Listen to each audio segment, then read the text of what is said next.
አሰላሙ አለይኩም ወራህመቱላሂ ወበረካቱ። ውድና የተከበራችሁ የሐሙድ ዩቲዩብ ቤተሰቦቻችን እንደምን አላችሁ? ዛሬ የምንገኘው ብስራተ ገብርኤል አካባቢ ላፍቶ ሞል ውስጥ ነው። አማን ፕሮፐርቲስ ከላፍቶ ሞል ጋር በመተባበር እያስገነባው የሚገኘው አፓርትመንት ሳይት ላይ ነው የምንገኘው።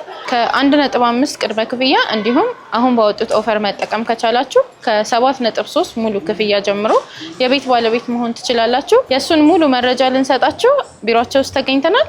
እስከ ቪዲዮ ፍጻሜ ድረስ አብራችሁ እንደምትቆዩ ተስፋ እናደርጋለን። መልካም ቆይታ ይሁንላችሁ። ሰላም እንዴት ነህ? እንኳን ደህና ቆየኸኝ። አረፈ። እሺ በመጀመሪያ ስለ ድርጅታችሁ ማንነት ምን ላይ ተሰማርተው እንደሚሰራ እዚህ ጋር እንደማየው ብዙ ሴክተሮች ጋር ተሰማርታችኋል ይመስለኛል እና ምን ሴክተሮች ላይ እንደሚሰራ በዛው አያይዘህ ደግሞ አንተ በድርጅት ውስጥ ስላለህ ድርሻ አያይዘህ ትነግረናለህ። መልካም። እሺ በቅድሚያ እንኳን ደህና መጣችሁ። እንኳን ደህና ቆያችሁ። መስፍን እባላለሁ። በአማን ፕሮፐርቲ ውስጥ የሴልስ ሱፐርቫይዘር ነኝ። አማን ፕሮፐርቲ ደግሞ በሪል ስቴት ሴክተሩ ላይ እየሰራ የሚገኝ ነው። ስለዚህ እንግዲህ አምኔት ቢዝነስ ግሩፕ ይባላል ደሆል ካምፓኒው ማለት ነው። ሆልዲንግ ነው። ስለዚህ የተለያዩ ቢዝነስ ሴክተሮች ላይ ለምሳሌ የብረት ስራዎች ላይ፣ የዘይት ምርቶች ላይ፣ የአስፋልት ከዛ ውጭ የግንባታ ሂደቶች ላይ እነዚህ ላይ ሁሉ ተሳትፎ ነው የሚገኘው። ስለዚህ ከነዛ ሴክተሮች አንዱ ደግሞ የሪል ስቴት ሴክተሩ ነው እና ከሪል ስቴት ሴክተሩ ደግሞ አማን ፕሮፐርቲ የተለያዩ ሳይቶችን አሁን ላይ ሽያጭ ላይ ነው የምንገኘው፣ ግንባታ ላይ ነው የምንገኘው እና እነዚህን ሳይቶች አሁን ላይ ለደንበኞች እየሸጥን እያስተዋወቅን ነው የምንገኘው ማለት ነው። እሺ በጣም ቆንጆ። ስለዚህ አሁን በአማን ፕሮፐርቲ ስር እየተገነቡ ያሉ አፓርትመንቶች አሉ ወይ? የት ይገኛሉ? ከዚህ በፊትስ ለገዢዎች አስረክባቸዋል ወይ የሚለውን ደግሞ በጣም አሪፍ። እንግዲህ የአምኔት ቢዝነስ ግሩፕ እንዳልኩሽ ከ7 በላይ ሴክተሮች ላይ የተሰማራ ነው እና ምናልባት እንደ አንድ ማሳያ የሚሆነው የሪቨርሳይድ ፕሮጀክትን 80% አካባቢውን ምናልባት ቀበና አካባቢ ብዙ ሰዎች እንግዲህ አዲስ አበባ ላይ የጀልባ እና የዋና ነገሮችን ያገኙበትን ፕሮጀክት ካስረከበው አንዱ ፕሮጀክት እሱ ነው። በቢዝነሱ ላይ በደንብ በሰፊ ልምድ ላይ ያለ ነው እና ወደ ሪል ስቴቱ ዘርፍ ደግሞ ስንመጣ ካዛንችስ ላይ ኢንተርኮንቲኔንታል ፊት ለፊት ኦልሬዲ ያስረከብናቸው አሁንም ሽያጭ ላይ የምንገኛቸው ጋዜቦ ላይ ኦልሬዲ የተረከቡ ባለንብረቶች አሁን የፊኒሽንግ ስራዎችን እየሰሩባቸው ያሉ እና አንዳንዶቹ እንደውም የፊኒሽንግ ስራውንም ጨርሰው እኛም እንደማሳያ ደንበኞች ሲመጡ የምናሳይበት ነው። ስለዚህ ሴክተሩ ላይ የተወሰነ ጊዜ ቆይተናል። ኦልሬዲ ያስረከብናቸው አሁንም ላይ ደግሞ በግንባታ ላይ የምንገኛቸው አሉ። በግንባታ ላይ ካሉት ካዛንችስ ላይ ወደ 2 ሳይቶች አሁን አክቲቭሊ ሽያጭ ላይ እና ግንባታ ላይ የምንገኛቸው አሉ። ከዛ ውጭ ደግሞ ብስራተ ገብርኤል ላፍቶ ሞል ፊት ለፊት ወይም ደግሞ የበፊቱ የላፍቶ ሞል ፓርኪንግ ኤሪያ የነበረው ላይ በጆይንት ቬንቸር አሁን ላይ ወደ 4000 ካሬ ላይ ያረፈ ህንፃን እየገነባን ነው የምንገኘው። ሞር ሌክዠሪየስ የሆነ ነው። በጣም ከሚንግ ሶን የሆነ ደግሞ ኦልማርት ጋር እዛው ብስራተ ገብርኤል 2 ብለን ደግሞ አሁን ሬዲ እየሆነ ነው የምንገኘው ማለት ነው። ስለዚህ በጣም አክቲቭሊ ሪል ስቴቱ ላይ እየተንቀሳቀስ ነው የምንገኘው። እሺ እንደነገርከኝ ከሆነ እንግዲህ 2 ሎኬሽኖች ላይ አክቲቭሊ ግንባታ እያካሄዳችሁ ነው እና የሁለቱን ልዩነት እንዲሁም ሚክስድ ዩዝድ ነው ወይስ አፓርትመንት ብቻ ነው የሚለውን ደግሞ ለቤተሰቦቻችን ታስረዳልናል። መልካም። እንግዲህ እንዳልኩሽ 2 ሳይቶች ላይ አክቲቭሊ በግንባታውም ሂደት በሽያጩም ሂደት ላይ ነው የምንገኘው እና ሁለቱን አንድ የሚያደርጋቸው በዋነኝነት ሚክስድ ዩዝድ መሆናቸው ናቸው። ያ ማለት የኮሜርሻል ኤሪያ ይኖራቸዋል፣ የአፓርትመንት ኤሪያ ይኖራቸዋል፣ ወይም ደግሞ ስፍራ ይኖራቸዋል ማለት ነው። ግን አሁን በዋነኝነት እኛ እየሸጥን የምንገኘው የአፓርትመንቶቹ ነው ሁለቱም ሳይቶች ላይ ማለት ነው። እሱ ነገር ተመሳሳይ ያደርጋቸዋል፣ ካምፓኒውን ተመሳሳይ ያደርጋቸዋል። ከዛ ውጭ ያለውን ግን በይዘታቸው ሁለቱም ይለያያሉ። የካዛንችሱን ለምሳሌ ብንመለከት የካሬ አማራጩን ማንሳት እንችላለን፣ ወይም ደግሞ የቤቱን ታይፕ ራሱ። ካዛንችስ ላይ አብዛኛውን ጊዜ የውጭ ሀገር ሰዎች የሚበዙበት ወይም ደግሞ ዲፕሎማቶች እነዚህ የሚበዙበት ነው። ሬንታል ፐርፐዝ እና ምናልባት ትላልቅ ፋሚሊ ያላቸው ሰዎችም እዛ አካባቢ ይፈልጉታል ሴንተር ሎኬሽን ከመሆኑ አንጻር ማለት ነው። ሰው እዛኛው ላይ ስፔሲፊክ የሆነ የፓርኪንግ አሳይን የሆነ ፓርኪንግ ማግኘት ይችላሉ። የቤቶቹ ታይፖች ከ72 ካሬ ጀምሮ እስከ 160 ካሬ ድረስ የካሬ ኦፕሽኖችን ከባለ 1 እስከ ባለ 3 መኝታ ማግኘት ይችላሉ። ከዛ ውጭ አብዛኞቹ የአፓርትመንት ታይፖች ወይም ሪል ስቴቶች ላይ የሚያገኟቸውን ነገሮች ማግኘት ይችላሉ። ባካፕ ጀነሬተርን፣ የከርሰ ምድር ውሃን፣ እነዚህ በቂ የሆነ ሊፍት እነዚህን ማግኘት ይችላሉ። ስለዚህ ከታች ባለው በኩል የግብይት ሂደቶችን ወይም ደግሞ ላይፋቸውን ኢዚ የሚያደርግላቸውን ነገሮች ማግኘት ይችላሉ። ኮሜርሻል ኤሪያዎች ስላሉ ማለት ነው። ከላይ ደግሞ ኑሯቸውን ወይም ለሬንትም ሊሆን ይችላል ለተለያዩ ፐርፐዞች ቤቶቹን ኢንቨስትመንት ላይ መሰማራት ይችላሉ ማለት ነው። ይሄ የካዛንችስ ሲሆን የብስራተ ገብርኤሉ ላይ ደግሞ ስንመጣ አንድ በካሬ ይዘቱም ከፍ ያለ ነው። ቶታል ቢልድ የምናደርግበት ወደ 4000 ካሬ ነው የሚሆነው። ህንፃው የሚያርፍበት ደግሞ ወደ 2080 ካሬ ነው የሚሆነው። ስለዚህ አንድ የካሬ ይዘቱ የህንፃው ይዘት ራሱ ለየት ያለ ነው፣ ተለቅ ያለ ነው። ከዛ ውጭ ከላፍቶ ሞል ጋር በጆይንት ቬንቸር መልኩ ነው የምንሰራው። ስለዚህ ያ ምን ይሰጠናል? ኦልሬዲ ላፍቶ ሞል ላይ የምናውቃቸው ነገሮች አሉ፣ ላይፍን ኢዚ የሚያደርጉ ኢንተርቴንመንት ላይ፣ ሾፒንግ ላይ፣ የተለያዩ ነገሮች ላይ ያሉ። ስለዚህ እነዛን አክሰሶች ማግኘት ይችላሉ። ከዛ ውጭ የላፍቶ ሞልም ሚክስድ ዩዝድ ነው። ቤቶቹ ከ5ኛ ህንፃ ጀምሮ ይጀምራሉ። G+25 ነው የሚሆነው ወደ ላይ ማለት ነው። ስለዚህ ቤቶቹ ከ5ኛው ጀምሮ ነው የሚሆኑት። ወደ ታች ያሉት ግን አሚኒቲ ፕላስ ኮሜርሻል ነው የሚሆኑት።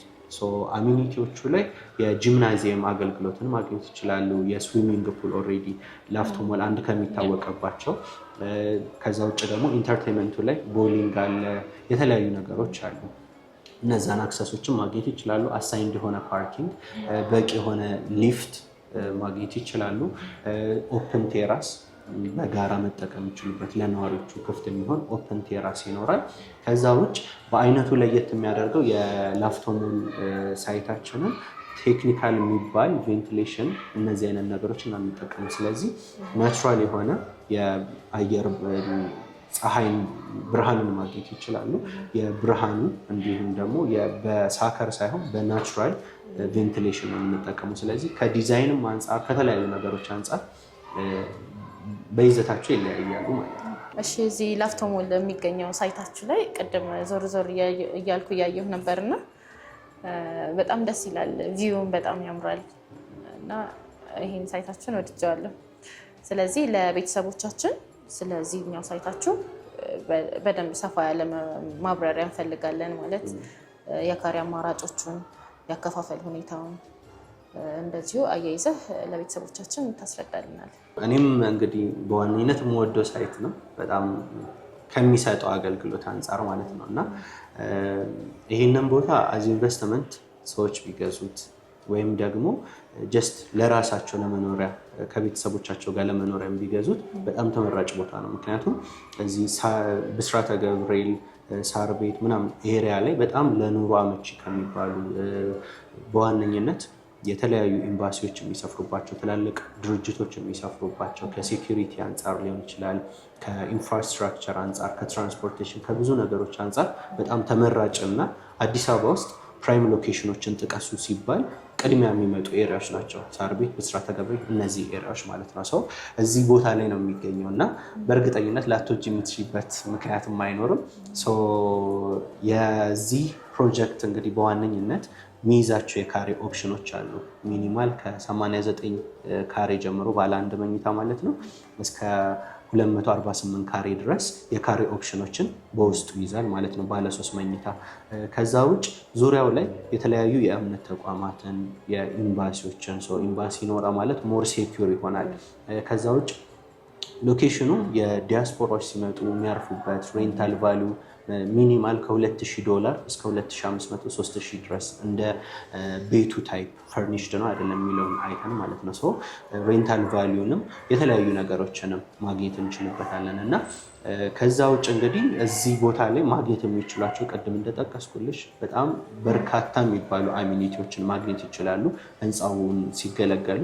ከዛ ውጭ የህንፃው ዲዛይን ራሱ ባይ ዲፎልት ምንድን ነው ወርክ ሪላክስ እና ሊቭ ነው ስለዚህ እዛው መስራት የሚችሉበት ላፍቶ ሞልም አለ፣ እዛው ሱቆችም አሉ። ስለዚህ እዛው መስራት የሚችሉበት ሪላክስ ማድረግ የሚችሉበት ኤሪያው ላይ የተለያዩ ኢንተርቴንመንት ከሲኒማ ጀምሮ የተለያዩ ኢንተርቴንመንቶች አሉ እና እዛው ደግሞ መኖር የሚችሉበት ያመጣናቸው የካሬ ኦፕሽኖች እነዚህ አፓርትመንቶች መኖር የሚያስችሉ ናቸው እና እዛውም መኖር የሚችሉበት ነው። ስለዚህ ከዲዛይንም ከምንም አንግል ለደንበኛ ወይም ደግሞ ለነዋሪው አመቺ እንዲሆን ተደርጎ ነው የተሰራው እና እንዳልኩሽ ከ89 ካሬ ጀምሮ ባለ አንድ መኝታ ኦፕሽኖች ይኖሩናል። አከፋፈላቸው በሚፈልጉት አይነት ኦፕሽኖችም ይኖሩናል። ታይም ቤዝድ መክፈል ይችላሉ፣ ኮንስትራክሽን ቤዝድ መክፈል ይችላሉ፣ ወይም ደግሞ የተለያዩ ኦፈሮችን ተጠቅመው መክፈል ይችላሉ ማለት ነው። ስለዚህ እንደነገርከኝ አከፋፈል ሁኔታው የሚሆነው ደንበኞችን ቤዝድ ያደረገ ነው ማለት ነው። ስለሱ ሰፋ ያለ ማብራሪያ ትሰጣል? ምንድነው ደንበኞችን ያማከለ ነው ስንል አንዳንዴ እንግዲህ ሪጅድ የሆነ አከፋፈል ይኖራል ሪል ስቴቶች ላይ እና እኛ ጋር ደግሞ በተቻለን መጠን ከደንበኛው ጋር ሊሄድ የሚችል አይነት የአከፋፈል ሂደትን ይዘን የመጣ ነው። ታይም ቤዝድ አከፋፈል መክፈል ይችላሉ። ያ ማለት ለምሳሌ በየ3 ወሩ በየ4 ወሩ የተባለ የተቀመጠ ጊዜ ገደብ አለ። ስለዚህ በዛ ጊዜ ገደብ ውስጥ የተወሰኑ አማውንቶችን በፐርሰንቴጅ መክፈል ይችላሉ። ያንን ምን እንለዋለን? ታይም ቤዝድ አከፋፈል እንለዋለን። ምናልባት አንዳንድ ሰዎች መከፍልበትን ታይም አውቄ በዛ ጊዜ ገደብ ውስጥ መክፈል እፈልጋለሁ የሚሉ ደንበኞች አሉ እና ከዛ ያንን ኮንሲደር ከማድረግ አንጻር ታይም ቤዝድ አከፋፈልን ይዘን መተናል። ሁለተኛው ደግሞ ኮንስትራክሽን ቤዝድ፣ ላልተገነባ ነገር ወይም ደግሞ ላላየሁት ነገር መክፈል አልፈልግም፣ የከፈልኩበትን ነገር ውጤቱን እያየሁ መክፈል ነው የምፈልገው የሚሉ ደንበኞችም አሉ። ስለዚህ እሱን ኮንሲደር ያደረገው ደግሞ ኮንስትራክሽን ቤዝድ ወይም ደግሞ ኢንስታሌሽን ቤዝድ የሆነ አከፋፈል አለ። ስለዚህ በሱኛው አካሄድ ሲሄዱ ደግሞ ወደ 10 ዙሮች ይኖራሉ። ለእያንዳንዱ ለምሳሌ 2ኛ ፎቅ ላይ ሲደርስ 6ኛ ላይ 8 እያለ ለእያንዳንዱ ፕሮግረስ ፔመንቶችን የምንጠይቅበት አካሄድ አለ። ያ ኢንስታሌሽን ይባላል። ወደ 10 ዙሮች ይኖሩታል። ስለዚህ ከ15% ጀምሮ እስከ 5% የፐርሰንቴጅ ጋፕ ያለውን የአከፋፈል ሂደት ነው ይዘን የመጣ ነው። ሌላኛው ደግሞ ኢንቨስትመንት ላይ ብዙ ጊዜ እንግዲህ አዲስ አበባ ላይ የተለመደ አሰራር አለ። አዳዲስ ፕሮጀክቶች ሲወጡ ቆንጆ ኦፈሮች ይወጣሉ። ፕራይሳቸው በጣም ዝቅ ይላል ማርኬቱን ሰብሮ ለመግባት። ስለዚህ ያቺን ታይም የሚጠብቁ ደንበኞች ይኖራሉ። እሱን ደግሞ ኮንሲደር በማድረግ የተለያዩ ኦፈሮችን ይዘን መተናል። እንደሚከፍሉት ፔመንት ማለት ነው። ጠቅላላ ክፍያ ሲከፍሉ የ30% ዲስካውንትን የምንሰጥበት አሊያም ደግሞ 50%፣ 30% እያሉ ሲከፍሉ ደግሞ ከ15 እስከ 20% ዲስካውንቶችን የምናመቻችበት ሂደትም አለ ማለት ነው። እሺ፣ ስለዚህ አሁን የጠቀስክልኝ ሳይቶች ላይ ደንበኞች ኢንቨስት አድርገው ከእናንተ መግዛት ቢፈልጉ በምን ያህል ጊዜ መረከብ ይችላሉ? እንዲሁም ደግሞ ሚኒማል ኮስቱ ከምን ጀምሮ ነው? ማለት ከምን ያህል ገንዘብ ጀምሮ ነው? እንግዲህ አሪፍ ጥያቄ ነው ያነሳሽው። አንድ ሰው ኢንቨስት ካረገ በኋላ በምን ያህል ጊዜ አጭደዋል ወይም እቀበለዋል የሚለው ነገር አሳሳቢ ነው። አይ ቲንክ እና ምናልባት እንግዲህ ቅድም ሳይቱን አይተሻል፣ በኋላም ድጋሚ ያሳይሻሉ። የሳይቱ ፕሮግረስ ኦልሬዲ 1ኛ ፍሎር ላይ እየደረሰ የሚገኝ ሳይት ነው። ሰው ያ ምን ይሰጠናል? የተወሰነ ጊዜ ኦልሬዲ ሂደናል ማለት ነው ግንባታውን እና 2 ዓመት ተኩል ወይም ደግሞ የ30 ወራት ጊዜ ነው የሚኖረው። ስትራክቸር ለመጨረስ እስከ 10 ወር ነው። ምክንያቱም በወር 3 ስላብ የመሙላት ነው ሀሳባችን። በፖስቴንሽን ስለሆነ የምንሰራው አንድ እሱን ነገር ይሰጠናል። ሁለተኛ ደግሞ የተሻለ ስፒድን ይሰጠናል ማለት ነው። 2 ዓመት ተኩል ለሁለቱም ሳይቶቻችን ለካዛንችስም እዚህ ላለውም ሳይታችን የሚፈጅብን ታይም ነው የሚሆነው። ሌላኛው እንግዲህ ምን ያህል ኮስት ያደርጋቸዋል የመጀመሪያ ኢንቨስትመንት ለማድረግ ወይም ደግሞ አብሮ እዚህ ቦታ ላይ ባለንብረት ለመሆን ለሚለው የካዛንችሱን ስናነሳ ለምሳሌ 72 ካሬውን መጥቀስ እንችላለን። 72 ካሬ ባለ አንድ መኝታውን ብንጠቅስ ሚኒማል ኮስቱ የሚሆነው 15% ወደ 1.2 ሚሊዮን ብር ቅድመ ክፍያ ነው። የ15% ቅድመ ክፍያ ማለት ነው። አለበለዚያ ግን ቅድም ባነሳናቸው አከፋፈሎች ቀስ ብለው መክፈል ይችላሉ። እነዛን ኦፕሽኖች መጠቀም ይችላሉ። የላፍቶ ሞሉ ላይ ደግሞ ስንመጣ ሚኒማል ኮስቱ የሚሆነው 89 ካሬ ባለ አንድ መኝታውን ብንጠቅስ እሱ ላይ ደግሞ ከ1.5 ሚሊዮን ብር የ15% ቅድመ ክፍያ ማለት ነው። ከ1.5 ሚሊዮን ብር ቅድመ ክፍያ ጀምሮ የቤት ባለቤት መሆን ይችላሉ ማለት ነው። እሺ፣ ስለዚህ በዋነኝነት እኛ የሐሙዲ ቲዩቦች እናንተ ጋር የተገኘንበት ምክንያት ታላቅ ኦፈር እንዳላችሁ ሰምተን ነበርና ቅድም ስናወራ ትንሽ ነካክተህልኝ ነበር። አሁን ደግሞ ለሐሙዲ ቲዩብ ቤተሰቦች ብሪፍ እንድታደርግልኝ። አሪፍ ሰው እንግዲህ ምናልባት ሌሎች ሰዎችም እንግዲህ ሰጀስት አድርጓችሁ ወይም መረጃውን የሰጧችሁ ሰዎች ትክክል ነው። ቆንጆ የሚባል ዲስካውንትን ወይም ኦፈርን ይዘን የመጣ ነው። ያ ምንድን ነው?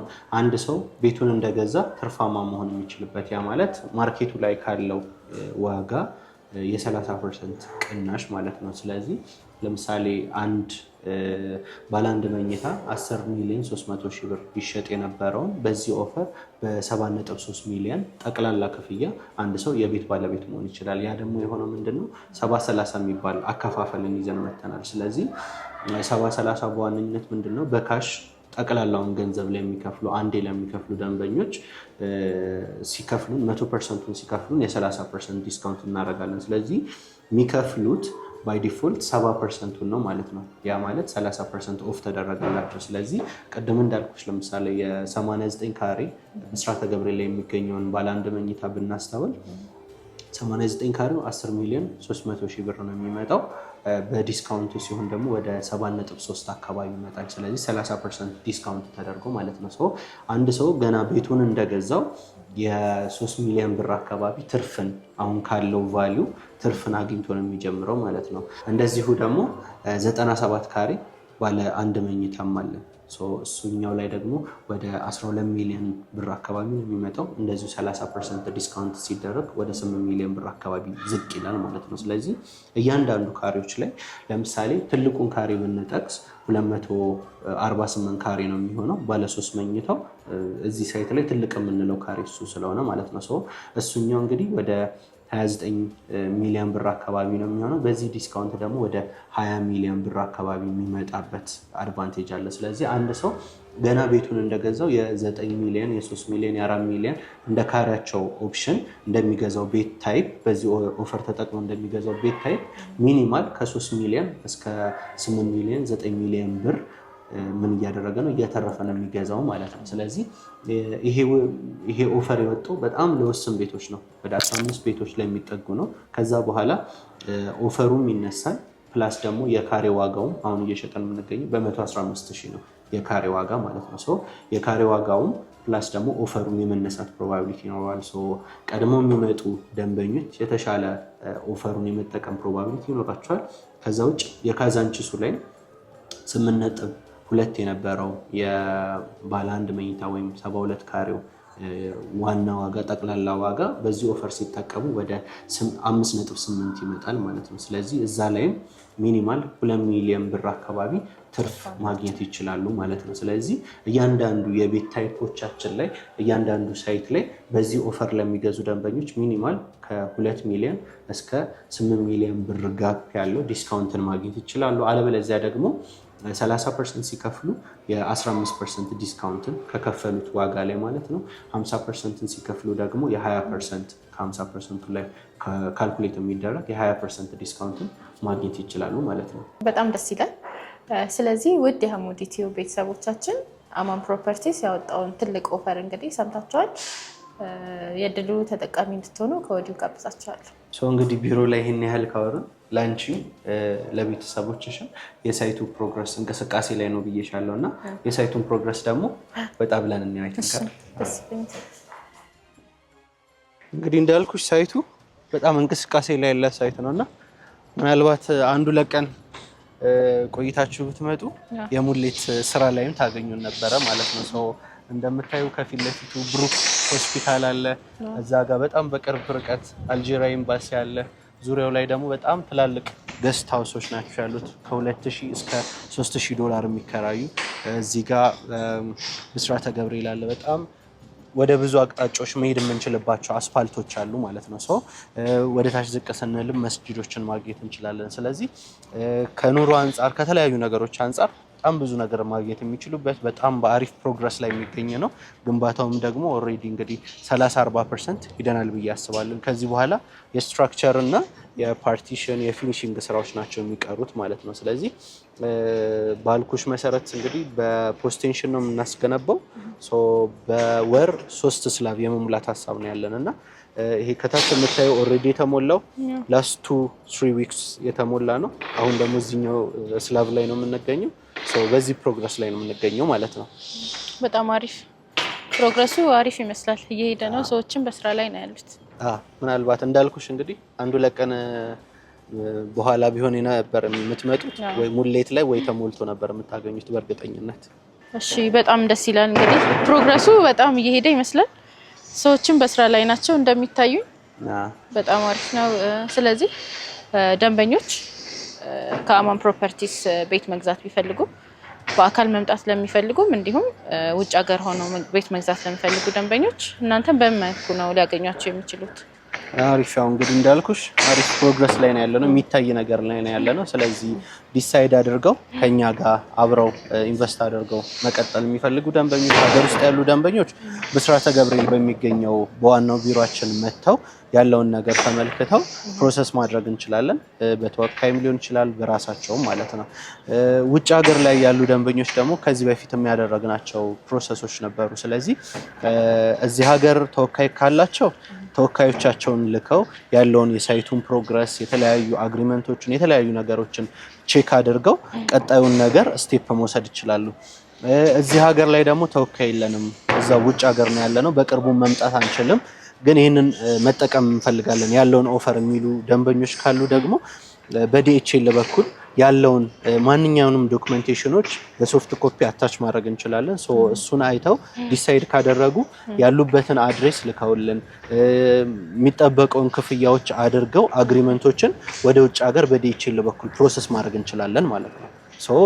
በሁለቱም አማራጮች የቤት ባለቤት መሆን ይችላሉ፣ ሀገር ውስጥም ወይም ደግሞ ከሀገር ውጭ ያሉትም ደንበኞች ማለት ነው። እሺ ከዚህ በተጨማሪ እናንተን የሚያገኙበት ስልክ ቁጥር ወይ ደግሞ ዌብሳይቶች፣ የተለያዩ ሶሻል ሚዲያዎች ካሉ እነሱን ደግሞ ሜንሽን አድርግልኝ። እንግዲህ ለእናንተም የድርጅቱን ስልክ እንሰጣችኋለን። ከስር በሚያገኙት ስልክ ቁጥር በዋትስአፕ ሊሆን ይችላል፣ በቴሌግራም ሊሆን ይችላል፣ በሚችሉት ወይም ደግሞ ኮሙኒኬት ማድረግ በሚችሉበት መንገድ የኛን ፕሮፌሽናል የሆኑ የድርጅቱን የሽያጭ ባለሙያዎች አግኝተው ማንኛቸውንም መረጃዎች መጠየቅ ይችላሉ ማለት ነው። ከስር ባለው ስልክ ቁጥር ኮሙኒኬት ማድረግ ይችላሉ በድርጅቱ ስልክ ቁጥር፣ አሊያም ደግሞ ቢሮአችን ድረስ መጥተው ብስራተ ገብርኤል ያለውን ነገር ኮሙኒኬት ማድረግ እንችላለን። እሺ እንግዲህ ስለ አሜን ፕሮፐርቲ ሙሉ የሆነ መረጃ ሰጥተኛል ብዬ አስባለሁና ለነበረን ቆይታ በጣም አድርጌ አመሰግናለሁ። ድጋሚ እንደምንገናኝ ተስፋ አደርጋለሁ። እኛም አክብራችሁን እዚህ ድረስ ስለመጣችሁ መረጃውንም ለደንበኞቻችን እንዲሁም ለእናንተ ቤተሰቦች ስላቀረባችሁልን በጣም እጅግ አድርገን እናመሰግናለን። ውድ ቤተሰቦቻችን በዛሬው ቪዲዮ እንግዲህ በአማን ፕሮፐርቲስ ተገኝተን ያደረግነው ቆይታ ይሄን ይመስል ነበረ። ባደረጉት ታላቅ ቅናሽ ተጠቃሚ እንድትሆኑ ድጋሚ ጋብዛችኋለሁ። በሚቀጥለው ቪዲዮ እስክንገናኝ ድረስ አሰላሙ አለይኩም ወራህመቱላሂ ወበረካቱ።